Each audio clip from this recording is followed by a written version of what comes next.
Hello, good morning, Composition 3. This is our third week of virtual class. So, as you know, we've had some ups and downs already.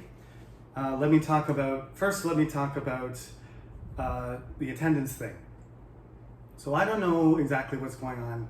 Sometimes it's working and sometimes it's not. Certain students are very concerned, so they're sending me emails. That's fine. Send me an email and say, my attendance isn't working.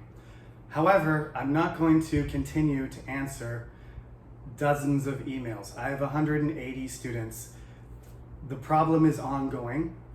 I can't fix it right now. I'm not going to go to each individual student and check a screenshot and then fix your attendance right now, okay? Actually, in the system, I'm an administrator. I'm the administrator for the class. I'm on the back end of the system. I can see that you have watched for 47 minutes and the lecture time is 45. I can see that.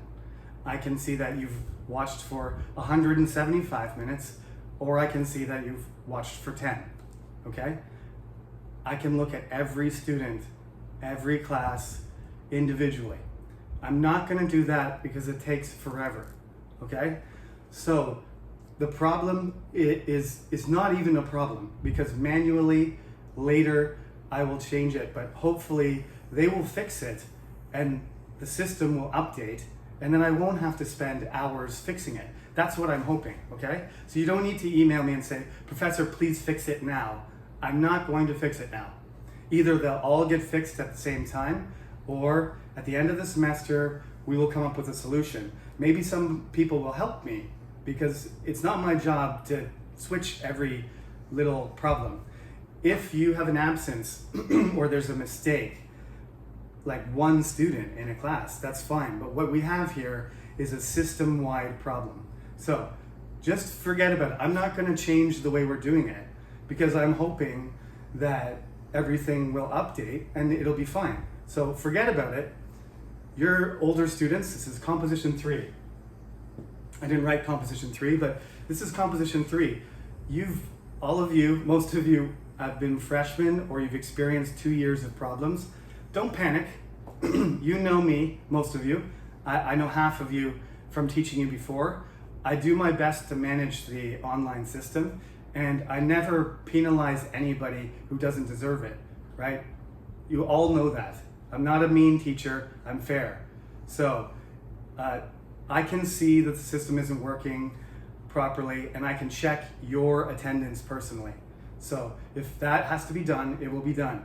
If you want to take a screenshot, right, for your own peace of mind, keep it on your computer by all means, and then have proof ready. If at the end of the semester your attendance is wrong, then you can prove it, but you don't need to email it to me, please. Actually, please don't. So I'm not going to respond to those emails anymore. I've sent messages, I've sent emails, I've sent SMSs to everybody that I teach. So if you haven't listened to me in the lecture and you haven't looked at the SMS, I have nothing more to say, okay? Sorry about that speech, but I think that had to be said. Now, the second problem, I would like to say it's not my fault, but I should check that books are out of print. And this book, it is ancient. It's like 10 years old or something. After a certain period of time, they update the books. So this is the new book. So if you got this book from a senior or an older student, you bought it used, that's okay. There are small differences, but the format is the same, and most of the content is the same, right? So I'm going to use this one because this is what I'm going to use from now on. But if there are any differences, big differences, or you have any questions and you're using the old book, you can send me an email. That's what you should do. I'm not going to be upset about that. But I've looked it over quickly, not in minute detail, but the chapter order and the basic exercises are the same, okay? They might have changed a few topics, but essentially you can do the homework from either book. So I'm gonna hold the new one, but it's basically the same information. So those of you who have the new book, that's fine. If you have the whole old book, that's fine. Next semester, I'll make sure everybody's got this one. Okay, so let's proceed. What I wanted to continue on this time was, I wanted to have a little sip of water there. A little bit dry already in Korea, the humidity is starting to leave. I wanted to start on chapter 1 now, and we'll move forward past the brainstorming stuff to chapter 2, and at the end of the lecture we'll come back, okay? So first of all, at the beginning of chapter 2, normally I would ask one of you to read this, but I will read it out loud for you. What is a paragraph? As you learned in Unit 1, a paragraph is a group of sentences about a single topic. Together, the sentences of the paragraph explain the writer's main idea, most important idea, about the topic. In academic writing, a paragraph is often between 5 and 10 sentences long, but it can be longer or shorter depending on the topic. The first sentence of a paragraph is usually indented, moved in a few spaces. Now we talked about format, and now we're talking about organization. So make sure you listen to what I said last week, because I'm going to give you some homework that you need to hand in after Chuseok, okay? So keep in mind the format things I talked about last week, and add the organization and content things I talk about today. So on page 14, the first paragraph topic that's there is about Switzerland. It's about visiting a country. So this is essentially an advertisement. It's written to persuade somebody to visit Switzerland, okay? Switzerland, something interesting at every turn. Notice that's not a full sentence. There is a dash in there. I usually use a colon, but sometimes you say like Wordsworth, the definition of self-effacement. Or you say Sherlock Holmes, colon, the greatest detective ever. Just make up whatever you want. Make a phrase, but it's important that the title, the words are capitalized, it's in the center, and that the title matches the content. It has to be on topic. It doesn't have to narrow the topic down, but it has to, be, should be specifically related to the topic, for sure, okay? So you don't have to say why Switzerland is interesting at every turn. That's the thesis. But saying Switzerland is interesting is the topic. The thesis needs to explain, it gives more detail and support, right? It needs to direct that idea towards a certain argument. We mentioned that last week too.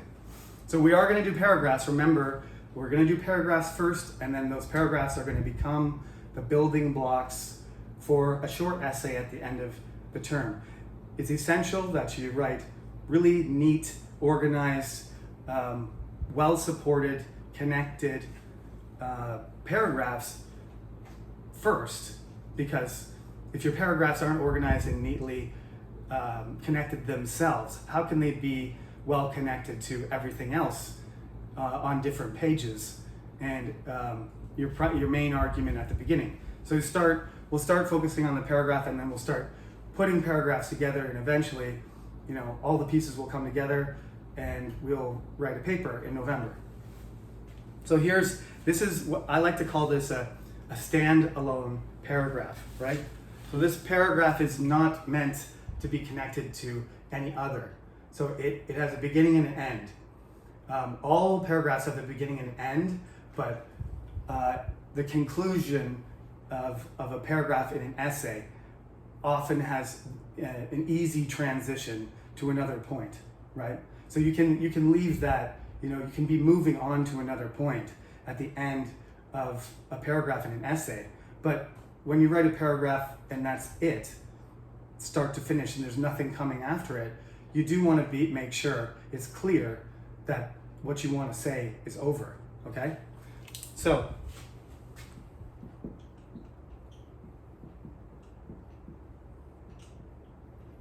now I think the distinction is very important, because an introductory paragraph and an essay, a body paragraph and a concluding paragraph are different types. A paragraph that's just by itself kind of pulls the introduction and the conclusion into it, and it condenses it just to 1 or 2 lines.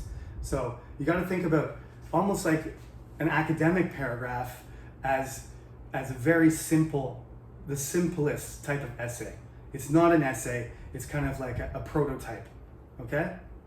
So when we're doing this, you do want to have a strong statement at the beginning, right? And you do want to repeat that strong statement at the end, but you don't have to elaborate. You don't have to try and get anybody's attention. You just get right into the point, make your point, follow it up with good support, whatever support way you choose to support it, and then come back to your main argument at the end. And that's it, okay? So this is different than the paragraphs that we're going to do later. Anyway, it's good practice because we have to analyze paragraphs to see how they work. So first of all, let's read this paragraph about Switzerland on page 14. Title, Switzerland, Something Interesting at Every Turn by Ken Jones. If you dream of traveling to a country with beautiful mountains, delicious food, wonderful places to go sightseeing, and polite people, you should visit Switzerland. If you look at the map, the first thing you notice is that Switzerland has many mountains, including some of the highest in Europe. Climbing or skiing down the mountains is great fun. Another thing you will notice is that Switzerland shares its borders with 5 different countries: France, Germany, Italy, Austria, and Liechtenstein.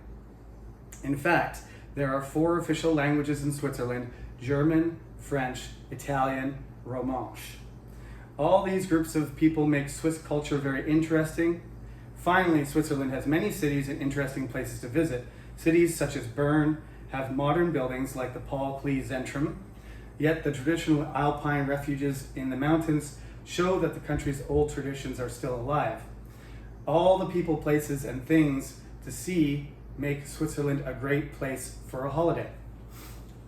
Okay, so your job on the next page is to write down the topic, the main idea, and what helps explain those ideas, okay?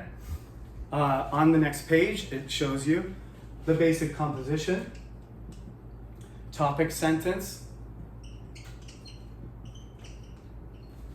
If my marker's running out. Topic sentence, supporting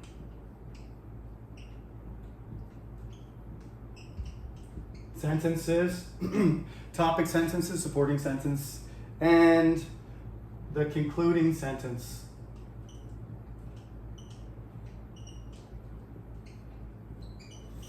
Okay, so you need sentences of each type, and this is plural because you need more than one.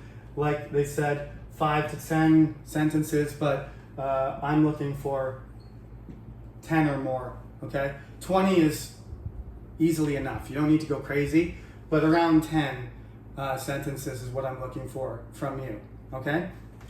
So that's the basic structure. That's very simple, but the most important thing is once you do this is to recognize that the topic sentence and these have to be related to each other, okay? There has to be a relationship between the supporting sentences and the topic sentence. There shouldn't be any new ideas. They should all be related to the topic sentence.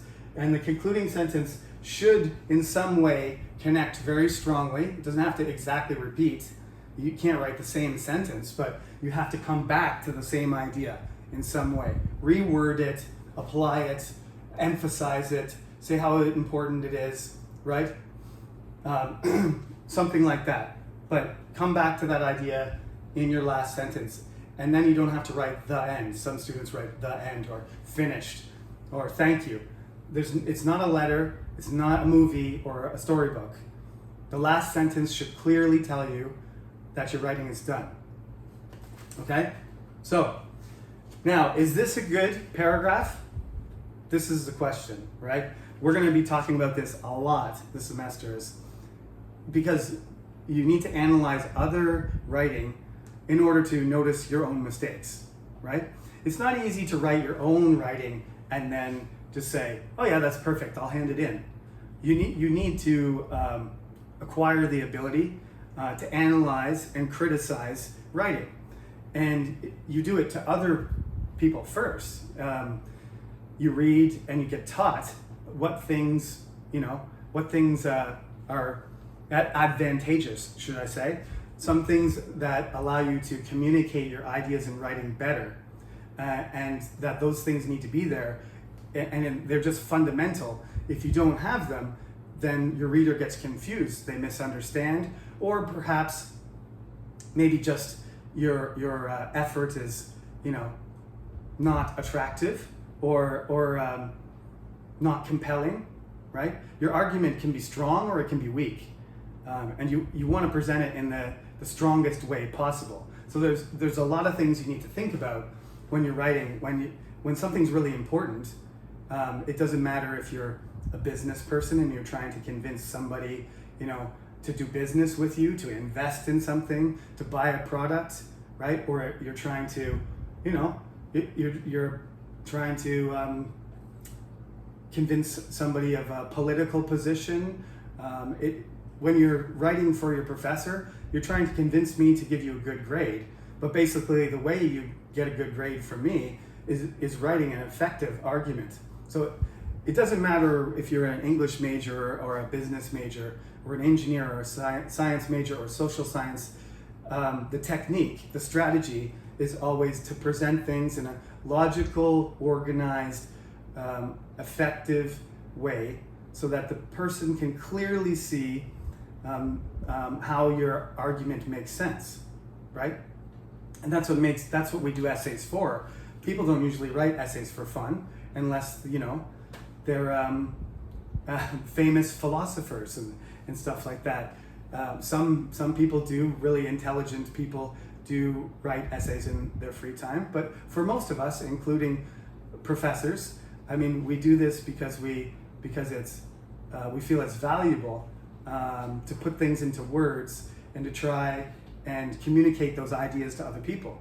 And the best way to talk about complicated ideas or to persuade somebody of a really important, complicated position, it could be by writing a paper, right? We're not doing literary papers. This is not based on literature. This is argumentative essay writing, okay? So before the next part, like I said, we are going to analyze a lot of paragraphs this semester, and I'm going to test your ability to analyze, criticize a paragraph on the exam. And on the exam, you'll have to write a standalone paragraph because none of my students have experience writing essays in an exam, so I'm not going to make you do that. I remember when I was a senior, I had to write an essay at the end of my English exam in high school, and I did very well because English was one of my strongest subjects, but it was just one essay, and it was relative. That essay wasn't very good because I only had an hour to write it at the end of my English exam. So compared to my regular essays, it was worse. But when you only have an hour to write an essay, it's too short. So in some sense, I think essay writing exams are not fair to anyone, native speaker or ESL, international student or Korean student. So I don't ask anybody to write essays, but I'll just tell you, when I was an English literature student, my exams were only essay questions. So I had a 3-hour exam, for example, it was, American literature, right? American literature, 19th century American literature. And at the end of the class, you go to the gymnasium with 1,000 other students and you pick up your pen and there's 3 essay questions and you write 3 essays until your arm falls off. I don't think that helped my essay writing that much. It just made me super stressed. So, but I do think writing paragraphs and writing short answers quickly is a more useful skill. So at the end of the exam, you're going to be asked to write just 1 page, right? And it's a paragraph, it's not an essay. So what we're going to do for homework this class is I'm going to ask you to write a paragraph, okay? So this is basically, I know it's only the third week, but this is basically part C. It's the end of the exam. Is going to be exactly what I'm asking you to do for homework. So I'm not gonna give you a grade this time. We're gonna do this again. We'll call this a warm-up. So if you do it and you follow the instructions, I'll give you 100%. If you don't follow the instructions, or there's some serious problems, or it's not done properly, I'll give you half. And if you don't hand it in, you get 0. Okay? So the important thing is you need to follow the instructions. If there's some mistakes and you misunderstood, you're still gonna get 100%. I'm not grading it A, B, C, D, F, like that. So don't worry about that. What I want you to do is listen carefully to how to the instructions on how to do this, because in the past, I've gotten to the end of the class, even in Composition 3, and I've had Comp 3 students write 3 paragraphs instead of 1. Or just, you're only supposed to write about 1 topic and 1 paragraph, but they write about 3 different topics. And they get a bad grade on that section, and that section is worth a lot, so you get a bad grade on your exam. So listen carefully to how this question works. This is what I want you to do. So first of all, first part of the homework is read page 14 again, and this will be on the Cyber Campus, don't worry. I'll post the instructions again, and then you can submit it through the Cyber Campus. And please, as I said, document file, save it as a document file, even if you like to use Hangul. You can save it as a PDF, but I prefer the document so I can manipulate it and move it easily, okay? So you have 2 weeks to do this. It's not due, we're Chuseok, everybody's away and busy and doesn't wanna do their writing homework, so next week, don't worry about it. 2 weeks from now, so that would be week 5, by Friday, right, until midnight on Friday, you will have to hand in this homework. The first part of the homework is just page 15, answer in full sentences, A, B, and C. What is the topic of the paragraph? What is the main idea about the topic? And what ideas help explain the main idea? That's about Switzerland, something interesting at every turn. Now, I would like to add one thing, D, okay? D, I would like you to, if you can find anything that you think is a problem in terms of its structure or organization or coherence,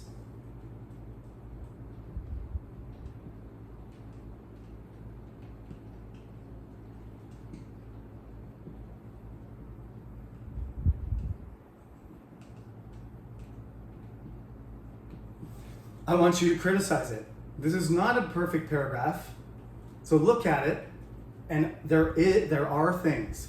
So if you can't find anything, that doesn't mean you don't get perfect, but try and find something about it that doesn't match, doesn't connect, it's not coherent, you think it's off topic or it's too general or something like that. Think about what could be improved. I'm not saying this paragraph sucks. I'm saying there are things about it that might be, you might comment on and suggest in order to make it more attractive to people. So whatever you want, whatever you say, full sentences, tell me if you think there's anything that needs to be improved. Don't say it's perfect, because I'm telling you right now it's not.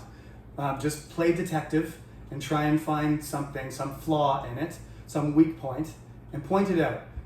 If you want to say how to fix it, fine. If you just want to say, I think there's something wrong here, I don't know exactly what it is, that's okay too. But try and find something, okay? This is kind of like a bonus question, but you need to be able to do this, it's important. Okay, now that's the first part. So A, B, C, D, including my extra D, on page 14 and 15, okay? Then go back to page 8, and at the bottom of page 8, there are 5 topics. Now we talked about narrowing down topics last week, okay? A, B, C, D, E. Holidays, friends, my country, exercise, cars. I want you to narrow down all 5 topics. Did everybody hear that? That's number 1 on page 8.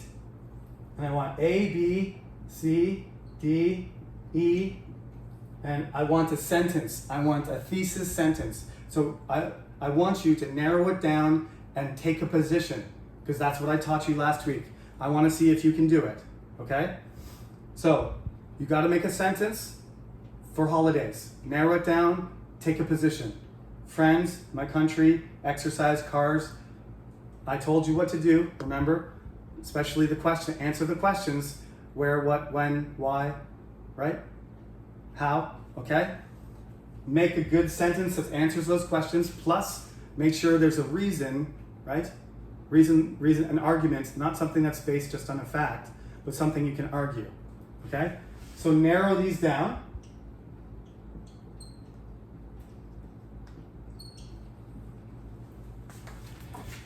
And then take one of these, just one. Let's say I take C.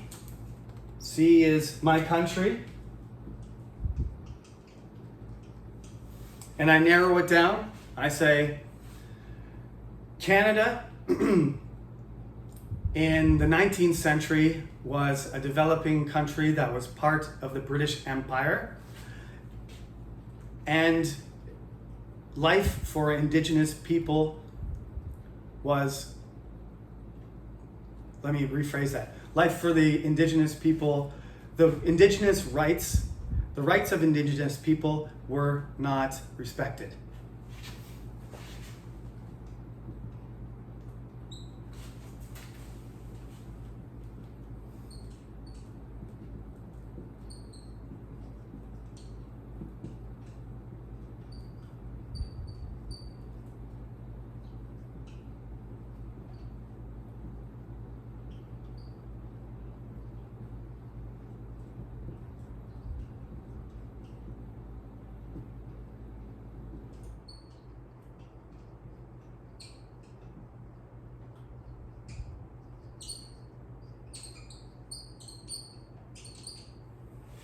Okay, that's a pretty long sentence already.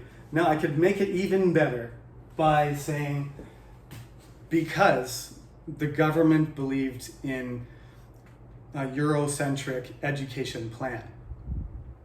Okay? And I could make it even better if I put a negative spin on that, saying that it was unfair to them because the governments of Canada had all the authority and they could not resist against a Eurocentric plan. Now, that's a very advanced thesis statement. I'm not asking you to do that, but you can see when I'm talking about a country, there's Canada. I name where it is. It's in Canada. When is it? It's the 19th century. It's a long time ago. How did it happen? Well, I'm working on that, right? How did it happen? Because the government didn't respect them. But basically, they were not respected because they were not considered white European Canadians. And why did they do that? Because they wanted to unify Canadian culture. So I could probably, that's a sentence there. If I wrote a paragraph, I could probably squish it down, right? I could make it more concise. And we're going to talk about this too. Being simpler, especially in a short paragraph, is important. But I don't want to throw too many things at you today. And I don't want you to be stressed out about this paragraph. I just haven't got any writing from you yet. And by the time you give me this writing, it'll be week 5. So I need to see how you write, okay? So I would like to know that you understand the structure of a paragraph, which I said already. It's from the beginning of the chapter, if I can find it. Got my thumb in the wrong place. So one more time, and I'll put this information on the cyber campus. You're doing, read over the Switzerland paragraph again, ABC, answer about the structure, plus add any other analysis or criticism you can think of. Then go back to page 8, okay? Narrow down the 5 topics, okay? Choose one of them, whichever one you're interested in, and then write a really really good sentence like this. This is narrowing down, right? And then write a paragraph, okay? This is the first sentence of my paragraph. So write 10 more sentences in a concluding sentence. Do the format and everything. You have 2 weeks to do this. So it's not gonna take very long. Like I said, 10 to 15 sentences, that's it. So it doesn't have to be a super complicated, historical topic like that, right? Some of the other topics are much easier. My country might be one of the harder ones. But yeah, you can talk about holidays, right? All you have to do is say, okay, Chuseok, my family, this year, coronavirus. We're going, we're not going. And then support why you're going or not going. Conclude, done. That's a much easier topic, okay? But don't all write on Chuseok, please. Just write whatever you want. It's your choice. But just think about, put together the details and make a position, going to Chuseok or not going. Reasons, support, conclusion, done. Okay, so you got 3 things to do for homework. I've outlined them a couple times. Everybody should have their textbook now. Please don't take pictures or scan. Just I don't need the questions or anything. I just need you to write your name, student number, the date, my class, my name, put it at the top, like I've told you, put it in the header, okay? Then say homework, week 5, and then write your answers to the questions, and then on the second page, put your header at the top, put a title, put your first sentence, which you got from narrowing down your topic, and finish your paragraph, and then upload it to the system. Okay? Now, I'm sure there's going to be a few questions about this, but again, if you follow the instructions, what I just said, and you read carefully what I write on the Cyber Campus for the assignment, you shouldn't have too many questions. And if you make small mistakes, that's what we're here for, right? I told you already, I'm not grading this assignment. I just want to see that you're capable of doing the things that we need to do in the class. Next time we do this, I will grade it. So it's a warm-up. Just do your best and enjoy your holiday. Be careful, don't get sick. Again, I apologize for the attendance problem stuff, but honestly, keep watching them. The timer is working. It's just the flag is not, like I said, okay? So the system knows that you've watched it and I can see it. I checked, okay? So I can change the completion button later. So just do the 45 minutes and then stop. Once you've got 46 minutes or 50 minutes, you're fine. I can see that. Whether it says complete or not, you're done. And the most important thing is pay attention to the lecture, listen to me, take some good notes, do your homework, okay? All right, thank you everybody. Sorry for the trouble. We're all doing our best, and I've complained a lot to the administration here and the programmers and the system managers, and I don't think they like me or any of the other professors that keep complaining, and we just have to wait for them to solve the problem, okay? So just keep working with me and working on the course and ignore that part because we don't really need to it's not a problem that can't be fixed. So keep just doing your best. Okay, that'll be it. Have a very happy Chuseok, be safe, and I will see you next Friday. Take care.